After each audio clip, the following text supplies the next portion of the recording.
The FDA has new rules on agricultural water use in specialty crops, plus the EPA has issued a timing projection on its next Dicamba ruling. All that plus a lot more on today's episode of the Arkansas AgCast, which starts right now.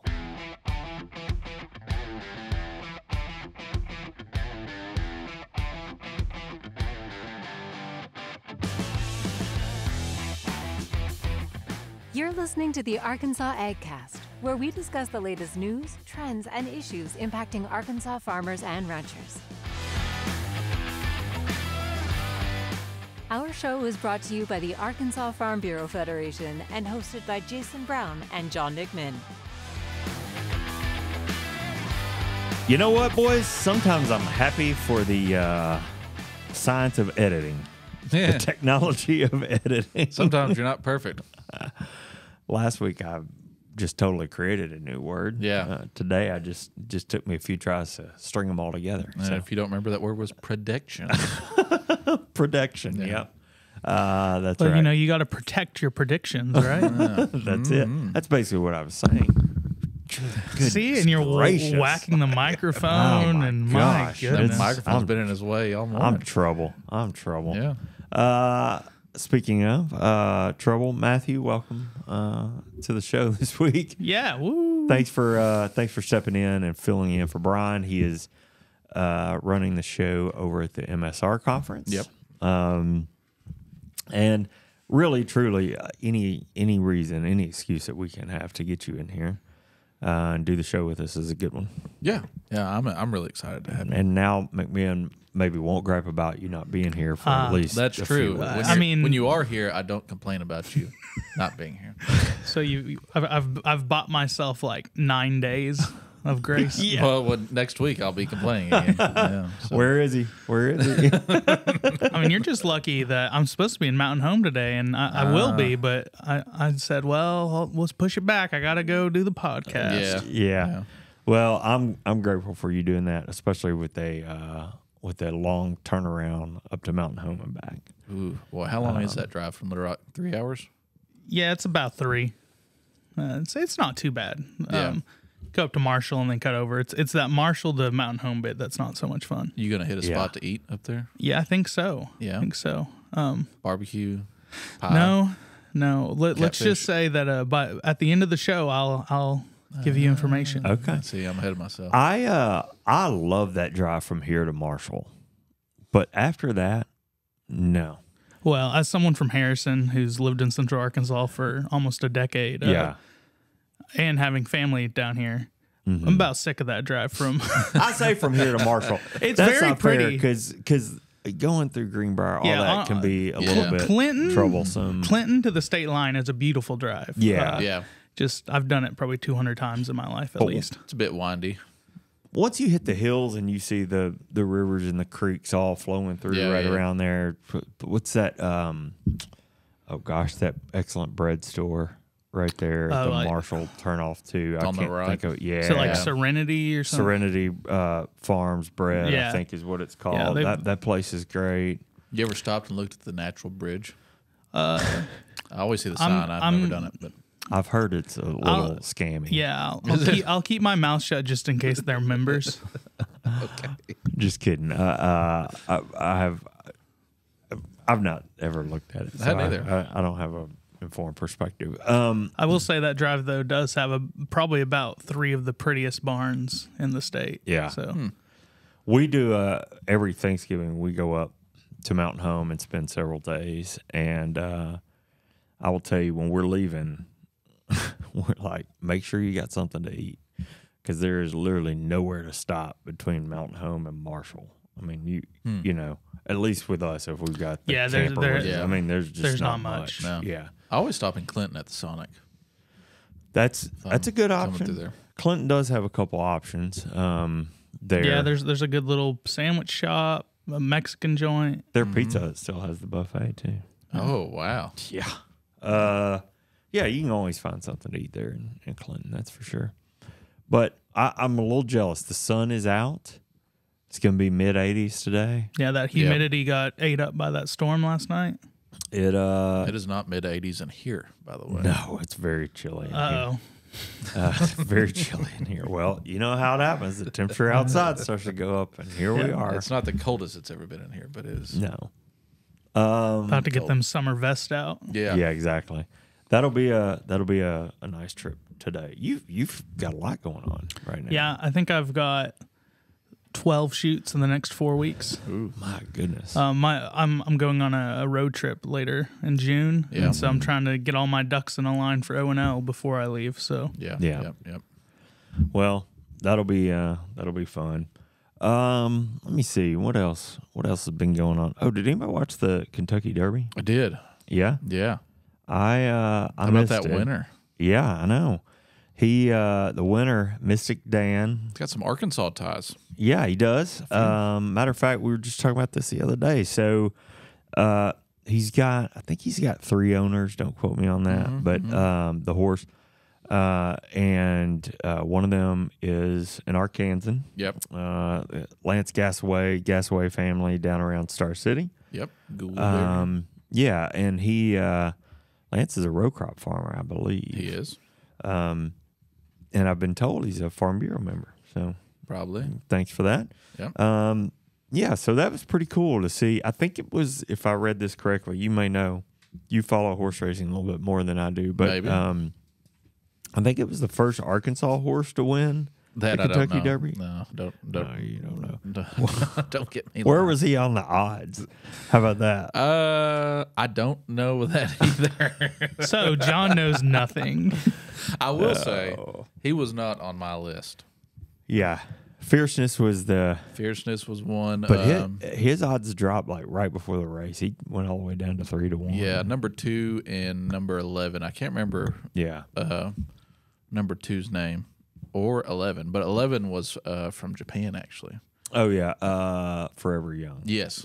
Yeah, and those two were, man, they were neck and neck right there in that last stretch, and then they came in right there with Mystic Dan, and if you saw the picture, it was by nose. I mean, it was literally photo finish. Yeah. I mean, so that's pretty cool to have that the Kentucky Derby winner come from Arkansas. And I saw somewhere where Sam Pittman was connected to that horse somehow. Oh, really? Yeah, I didn't read that article. I should have. Yeah. Now that I brought that up, but Well, there you go. Sometimes you like to just throw stuff out there. Yeah. Bringing the most accurate news. Stir the pot a little bit. Y'all go check that out. That's pretty fun. I did see, obviously Kentucky Derby is part of the Triple Crown. Yeah. I did see, and this could change by the time you listen to this, of course, but not sure if he'll run in the Preakness or not. I don't know.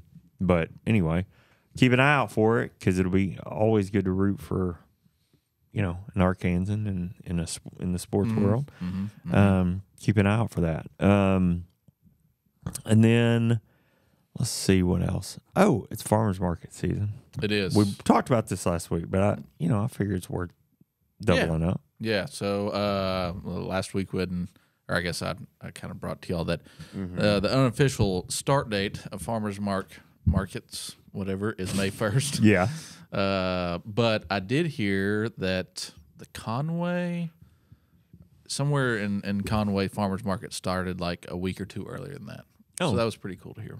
People are itching. Yeah, but strawberries, they came off early this year too. Yeah. Yeah, and I'm hearing peach crop's going to be early this year too. Yep. So Interesting. Might not be as big of a crop as we've had in other years, but it's Mark Morgan, Peach Pick and Paradise. He said he's going to be real early this year. Yeah. Really? I don't know. I wonder if that's due to like kind of the mild winter that we had this year. Maybe so. Well, and we're going to talk about more being ahead in crop progress here later on, but maybe that's just going to be the theme of the year. Maybe. I don't know, but that's encouraging to know. And if you got a farmer's market in your area, goodness, I know here in Little Rock we've got a nighttime market. We've got several. Your traditional Saturday morning markets. Yeah. Like, get out and go visit those folks and find see if you can find some products. Well, obviously produce we're a little early. Yeah. For the most part. You mentioned strawberries. What's your favorite item at the farmer's market? What do you look for when you go to a farmer's market? I'd say seasonal vegetables mostly. I mean, fruits here in Arkansas, it's peaches or strawberries for the most part. Watermelon. Watermelon, yeah, a good call. But I'd say something seasonal. I also just like to see some of the crafts that'll sometimes pop up at the farmer's market too. What people are making, kind of how creative they can get. What about you, Matthew? I think all the produce and vegetables. Yeah. I like making homemade salsa, and I always love going to a farmer's market and trying to buy all the ingredients I need to make a salsa. Yeah, yeah. I've never made homemade salsa. I haven't either. And you're missing out because some of the stuff they do to preserve salt, which I mean you've had it at Mexican restaurants, right? Yeah. But some of the stuff they use to preserve canned salsa you buy at the store, I think diminishes flavor, Probably. Especially of the tomatoes. And so when you make some fresh stuff, it's hard to beat. I've got a buddy who makes his own salt. I bet he makes it weekly. Like they use it in his house. He always has it. When, if we get together or whatever. And I've always used the lack of a food processor as my excuse. Is that a good enough excuse? You have a blender? Yeah, a smoothie blender. I mean, it's definitely a lot harder. I don't have a food processor, but is a blender compatible? Would you say, or would it be better with a food processor? A blender's compatible. Food processor's gonna be a little better, but yeah, I'm a little tight. I don't like to spend that money very much. So, you have to. I need a spring for food processing. Like anything in the kitchen, you have to justify how much you're going to use it. Also, Father's Day is coming up. I just bought a tortilla press. Hint, Heather. Tortilla press? I did. I bought a tortilla press. I made homemade tortillas last weekend. How'd that go? Let me tell you, if the rolling them out frustrated me enough to buy a tortilla press. Yeah, yeah, and none of them were round. They all looked like you don't need them to be round. Round tortillas are overrated. They looked more like flat hot dog buns. Okay, well maybe you're not quite there. Maybe you're not quite there. Hey, you know what we call it at my house? A pita. Yeah, maybe. I they spoke still too tasted soon. great. Don't get me wrong, but Sure. Yeah, fresh tortillas. Let me tell you, I know I'm at a good Mexican restaurant whenever they walk out with their tortillas and you're like, oh, those are fresh. Right. Los Tres Patios in Conway, that they've got themselves fresh tortillas now. Man, Yeah. hard to beat. Let me ask you this. Ask me. Because I've never made a tortilla. Is a pestle and mortar required for this? Not the ones I made. Grinding corn down? No, these were flour tortillas. Okay. I haven't branched over to the other Is side it difficult? Yet. No. Really? The flour, water, and butter, or like lard, some sort of fat. About like making a cake, huh? I've never made a cake. That's sad to admit. Never for your mom, your wife. You mean from scratch? Correct. You've made made plenty used a of cake box cake. cakes. You've used a box cake? I've made cupcakes once, yeah, out of a box. We got to get this man baking. Yeah. No, I intentionally do not know how to bake because once I do, my sweet tooth's so bad. Yeah, I would just that's be fair. as That's some fair. baking cookies all the time. as someone who's dating someone who is very into baking, it's dangerous. Yeah. She's her New Year's resolution this year, which I don't know if I shared on the show, is learning to decorate cakes this year, which means about once every 2 weeks there's a new 3-layer giant cake. We've started packing it up and becoming cake fairies and driving around to our friends' houses and just leaving it on the porch and texting them cakes on the porch. Yes.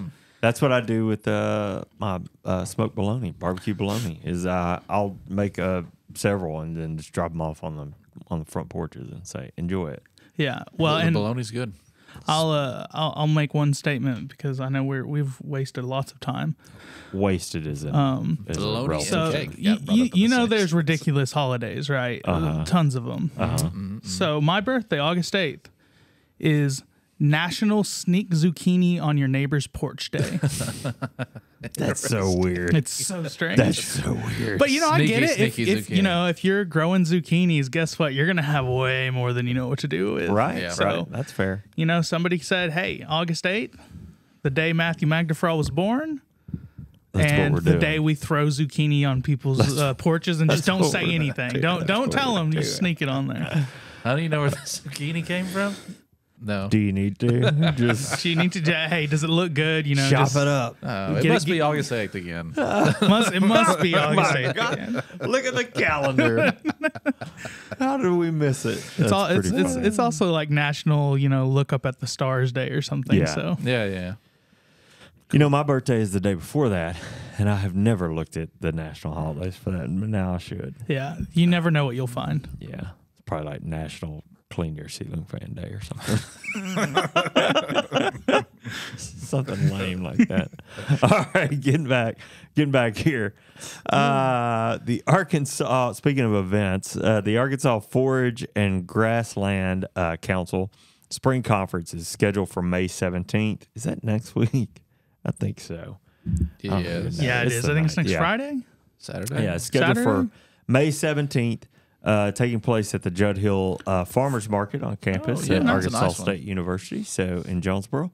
So there you go. We tied in events and farmers And market. if you haven't been to their new location there with that indoor space and stuff, that Judd Hill Farmers Market's real nice. Yeah, that's what I've heard. And that meat processing facility up there at Arkansas State, boy, they've got some good stuff too. Yep. All grown right there on the top-notch. farm, harvested, processed, and turned into on the shelf products, all by their students up there. Pretty cool.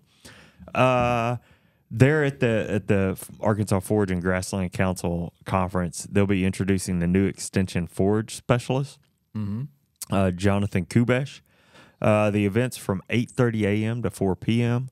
$35 to attend, $15 for students. And if you need any more information, don't ask us. Give Linda McCargo with the U of A Extension Office a call. She's got all the information you need to get there. So. That being said, I think we better probably get into the news a little bit here. Yeah, before we run out of time. Yeah, We let's just do wrap it. that. All right. Well, my first story of the day, like Jason said in his introduction, is more specific to specialty crop growers. And it's kind of been water has kind of been an issue, I think, a little bit in our specialty crop division, specifically to testing lab availability here in the state. So I thought this story would kind of resonate with our listeners a little bit. Okay. So again, for all you specialty crop producers out there, the U.S. Food and Drug Administration, or FDA, published a new rule regarding the safety of agricultural water. According to FDA's press release last week, the final rule represents an important step toward enhancing the safety of produce. The revisions are also designed to be practical across various agricultural water systems, uses, and practices while remaining adaptable to future advancements in agricultural water quality science. The final rule replaces certain pre-harvest agricultural water requirements for covered produce other than sprouts and the 2015 Produce Safety Rule with requirements for systems-based agricultural water assessments to determine and guide appropriate measures to minimize potential risk associated with pre-harvest agricultural water. And for the kind of bullet points that they have in these new rules are as follows, or as follow, whatever. I had a hard time getting that out. Anyways, the new rule establishes requirements for agricultural water assessments that evaluate a variety of factors that are key determinants of contamination risk associated with pre-harvest agricultural water. This includes evaluation of the water system, water use practices, crop characteristics, environmental conditions, potential impacts on water from adjacent and nearby land, and other relative factors. So you may have heard in the past that a lot of salmonella or anything like that on lettuces, E. coli, has come from neighboring different farm practice operations such as livestock. Okay. Secondly, includes testing pre-harvest agricultural water as part of an assessment in certain circumstances. Requires farms to implement effective mitigation measures within specific timeframes based on findings from their assessments. And then lastly, adds new options for mitigation measures, providing farms with additional flexibility in responding to findings from their pre-harvest agricultural water assessments. Pretty detailed stuff, but the press release continues by stating that farms are required to conduct assessments of their pre-harvest agricultural water annually, and whenever a significant change occurs, to identify any conditions likely to introduce known or reasonably foreseeable hazards into or onto covered produce or food contact surfaces. Lastly, according to the FDA, these revised requirements reflect recent science findings from investigations of several produce-related outbreaks and feedback from a variety of stakeholders on the agricultural water requirements in the food safety rule, which are previously published in 2015. These revisions will more comprehensively address a known route of microbial contamination that can lead to preventable foodborne illness.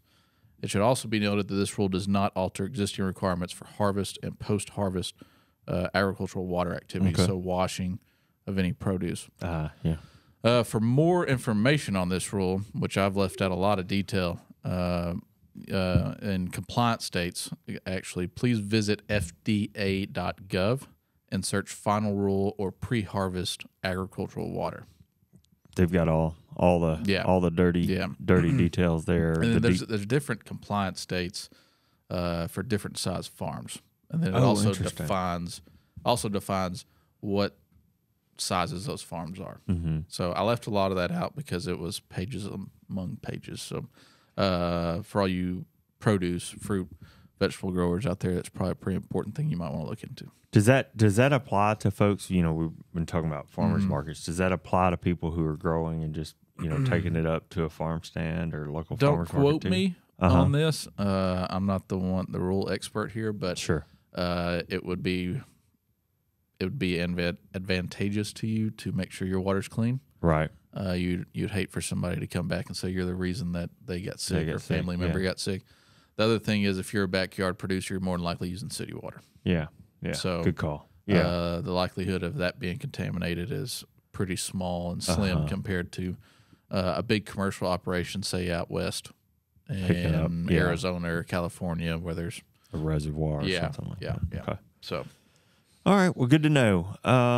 Since we've made such planting progress in a short period of time this year, I thought we'd go a bit more in depth on that topic today. Plus, we have crop quality reporting on some commodities for the first time.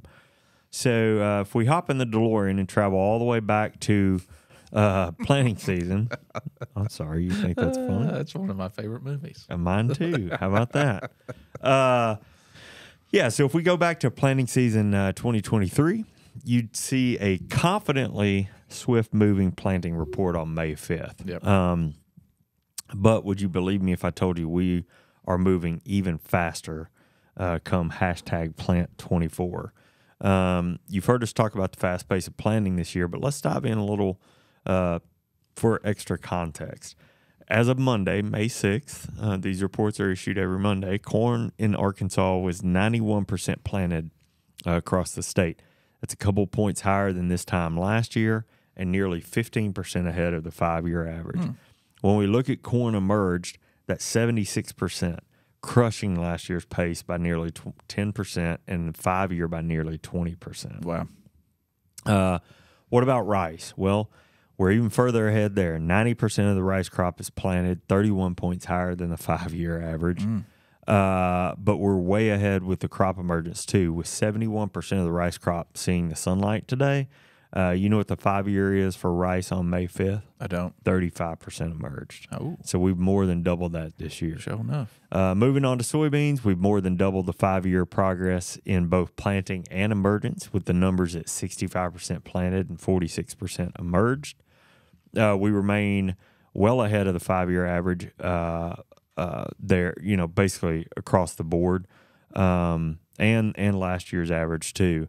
That may slow down with all the rain we saw over the weekend, and the rain back in the state, this week, some of that severe weather. Cotton is cruising along with 30% planted and 8% emerged.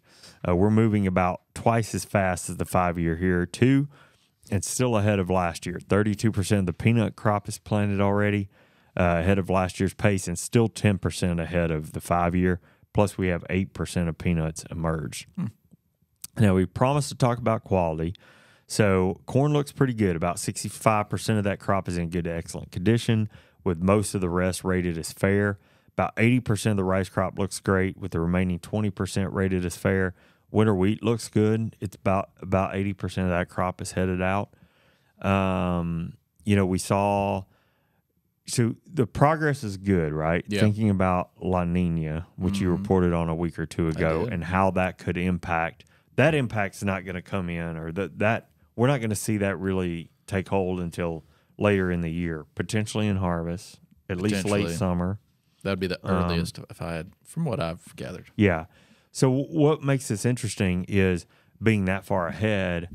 If on planting, you think maybe that parlays to translates to harvest a little bit. Maybe. But the downside of that is, and so maybe we get ahead of that La Nina. But I'm thinking that, we saw an EF2 tornado hit Lake Hamilton area of Hot Springs Tuesday night. The southern part of the state is still seeing severe weather today. This will certainly throttle the planting pace down a little bit, I would assume. And we may even have some crop impacts. When you talk about emergence at that level and all the severe weather that we've had coming through, high winds and hail were a risk last night. I don't know what came of that, but I know that was a risk. Anyway, there's just a lot to consider. So we had hail damage last year in some spotty areas in the east. So anyway.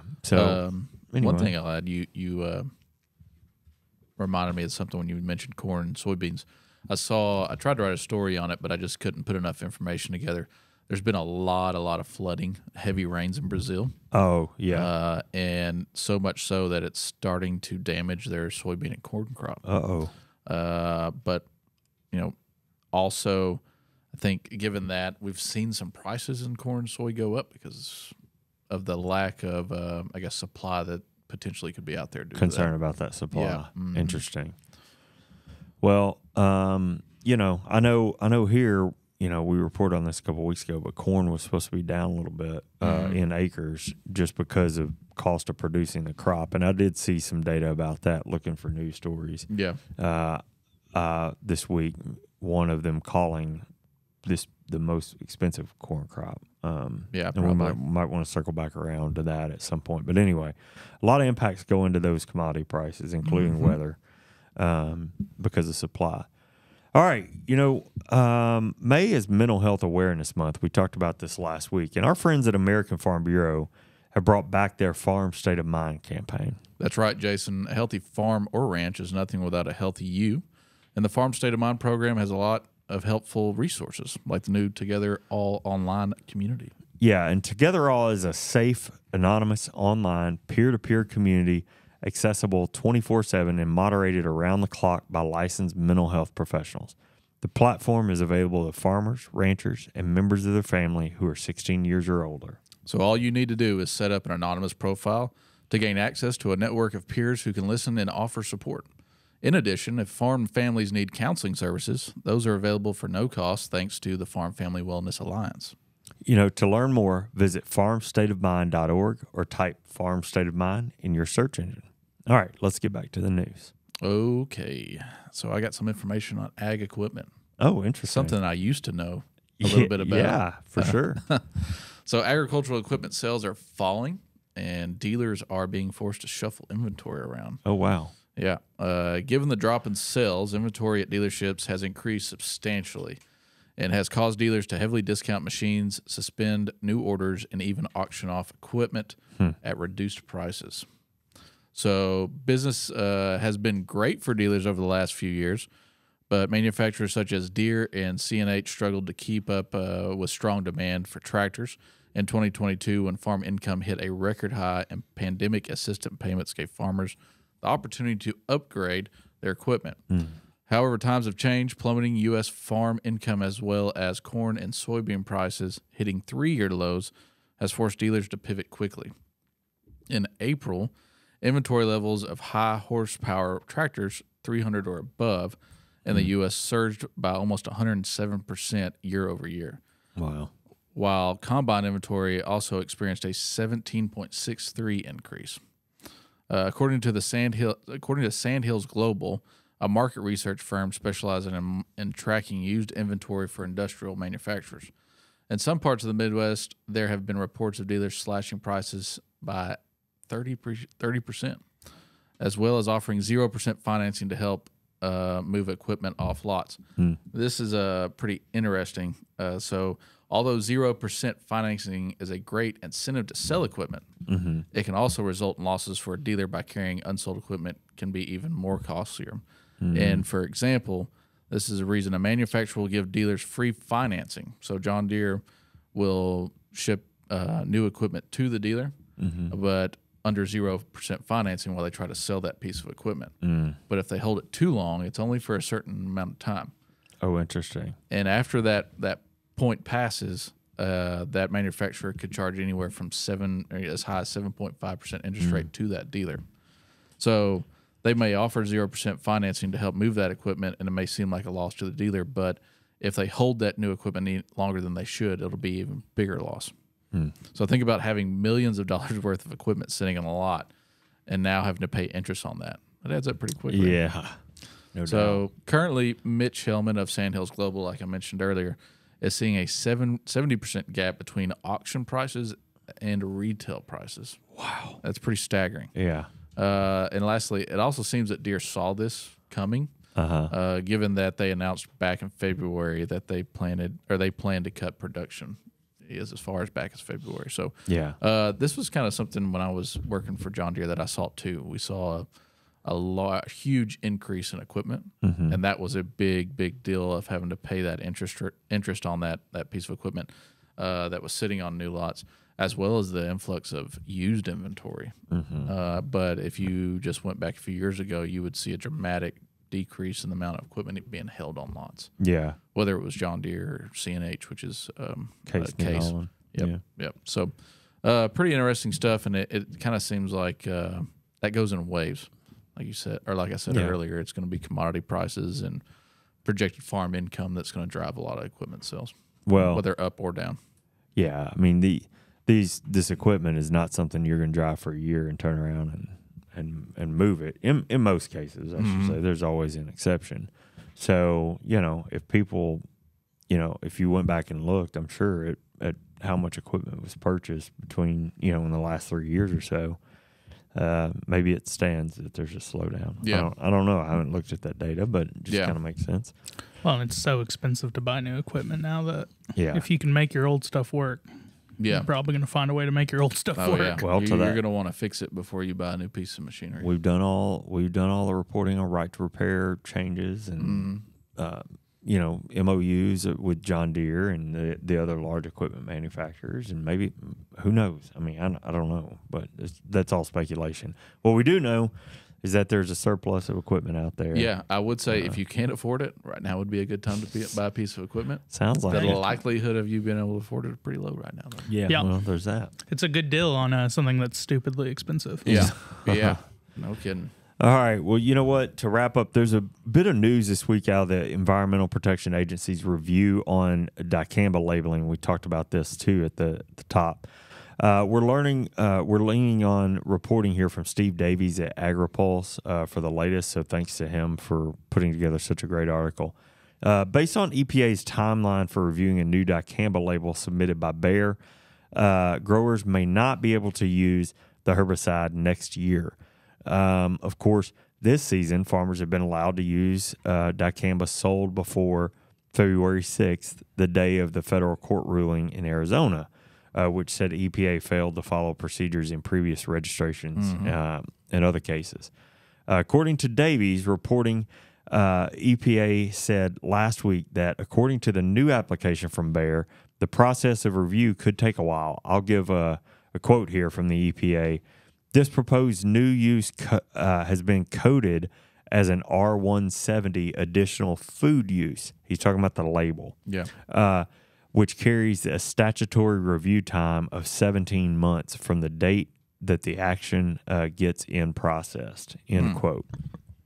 According to this timing, if EPA exercises the 17-month review time, no decision would be issued until after September 2025.